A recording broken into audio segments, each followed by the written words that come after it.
Hi people and hello my Chillin' Cars crew, it's Chilly here, the man who produced Design from My Eyes, on a 5-minute review on John Butler's newest album, Prism. Yes, this record did come out a few months ago perhaps, but I'm pretty slow on the uptake and actually quite behind in far as my reviews are going, so I'm having to do these ad-lib kind of things. And I wanted to talk about John Butler, a musician that I hold very near and dear, because, you know, when John Butler Trio first emerged from the music scene back in the early 2000s, man, did they make a blast. They had some great records, you know, way back, especially from their 1998 debut self-titled release, back when he was busking the streets in Western Australia. And I've been to Fremantle. I actually visited that section that he went to, some of these places, and, you know, just to get a kind of vibe for it, I can fully understand the music that he wrote and how it fit in with that whole scene. This little skater playing an acoustic guitar, you know, pedaling a bunch of his tapes on the side of the street while just having this kind of free jam. You know, it's music that really inspired a whole generation of Aussie artists further down the track, such as Xavier Rudd and a few others, of course. John Butler Trio, John Butler Trio, I should say, have really been a staple for that scene for as long as, well, for quite a number of years anyway, and have been kind of the darlings of that scene in Australia's musical genre for quite a long time. Even getting, of course, a massive success with the single Zebra that was released a few years later, in particular from Sunrise Over Sea. You look at their first 3 albums, amazing. And of course, let's not forget to mention a few of the live records as well, Living 2001 to 2002, and of course Live at the St. Gallen. Now, for the longest of times, this was the records that I kind of went back to constantly, and they did release a few albums after that, such as Grand National and April Uprising and the Tin Shed Tales. But all of these are records that I kind of definitely overlooked and didn't give a shit about. Grand National was one that was very forgettable. April Uprising was a record that I didn't mind. I thought that was a really solid piece, actually. Tin Shed Tales, I think I listened to that once and just completely forgot about it and just never wanted to go back to it. Now, the whole reason I'm bringing this all up is because it gets to a point. And I thought to myself, man, John Butler Trio, I haven't seen those guys in ages. What the hell is happening with them? You know, so I decided to do a dive and check it out, and John Butler himself has done a couple of solo albums here and there, and it dawned on me. Wait, are these guys still around? Technically the answer is no, they are not. And it kind of, it left me a bit dumbstruck as far as, you know, a big band from the Australian music scene just kind of fading out of existence. It just made me a little bit sick to the stomach thinking about it, how this band could just fade out. But at the same time, I can completely understand why John Butler would decide to do a solo material albums moving forward, because he has done a couple of solo albums these last couple of years. 2024, for example, Still Searching, Running River, same year, and One Small Step, which is a live recording a couple of years prior. And I forgot to do those reviews last year. I definitely had them on my list, just didn't have time to get around to doing it. So why the shift? And the answer, I think, it really boils down to commercial, success, or rather getting money. I think it boils simply down to that, which is kind of a sad fact of the music scene, because John Butler kind of gives those hippie vibes, with his long dreads or whatever, just playing acoustic guitar, and of course the trio, which makes up of the other musicians on the band playing their musical instruments and adding to the sound. It's great, it's fantastic. But John Butler is the centerpiece. He is the band. If he doesn't exist, John Butler Trio doesn't either. It's like so many other bands you could probably mention, maybe Bob Seger and, his little side band, or Tom Petty, and the Heartbreakers. Would the Heartbreakers be writing successful records like without Tom Petty? Probably not.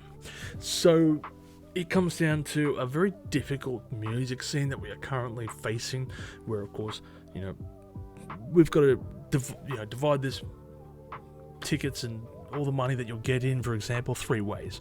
But you're the one carrying the band, you're the one creating the music, writing it all, composing it, recording it, and pretty much these guys are being brought in as glorified studio musicians. Hate to say it, sorry if you are listening and you are a part of the John Butler Trio or had been, but maybe you can elaborate a little bit more as well into what I at least think about this. And that is, well, John Butler just wants to get paid a little bit more than what he gets because he deserves it.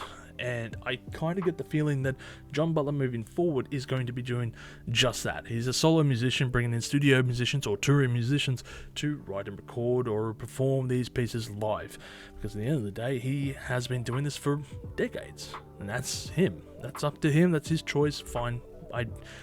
While as disappointed as I am, I can understand given this current climate that we are facing, and the downward trend of the ticket prices. Ticket prices are on the rise, but everyone getting that cut of the pie seems to be smaller, especially when you got like Spotify and these other people giving people 30 cents a month for all the streams that they get. Now, we jump into the second half of this video, which is the review of Prism. Yes, we finally got around to talking about the record.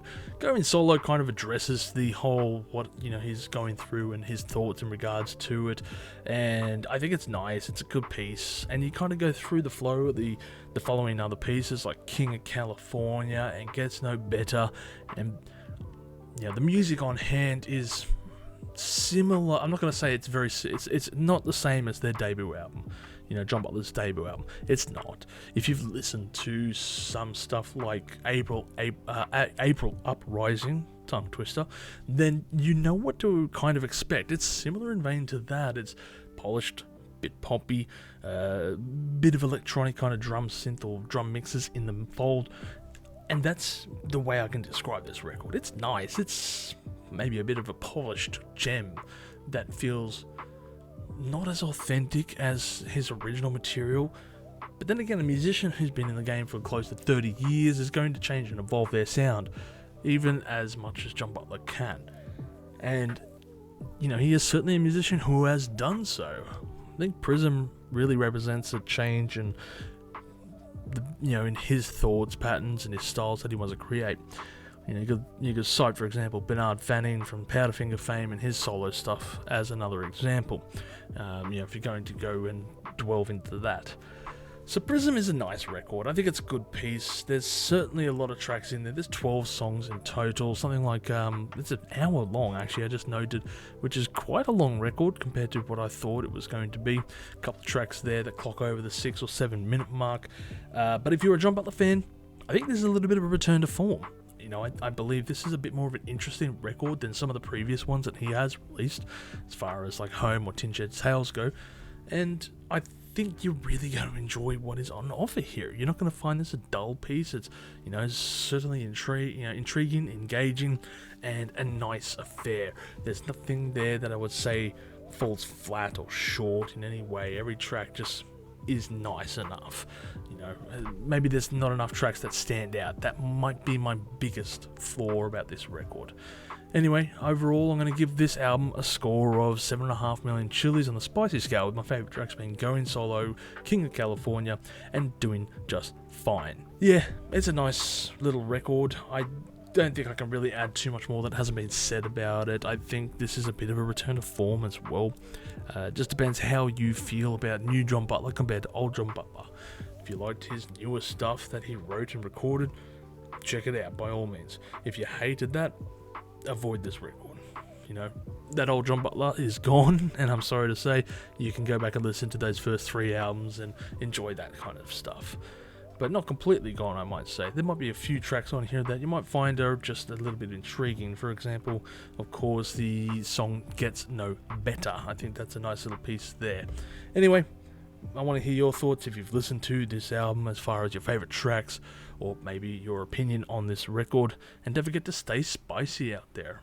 If you've enjoyed this content, make sure to smash that like button, subscribe to us, and stay notified for future music related content, because it keeps our manager happy at the end of the day. We are also on Discord, Instagram, Facebook, and all those other social platforms if you want to check us out. As always, people, you have a great day and stay spicy.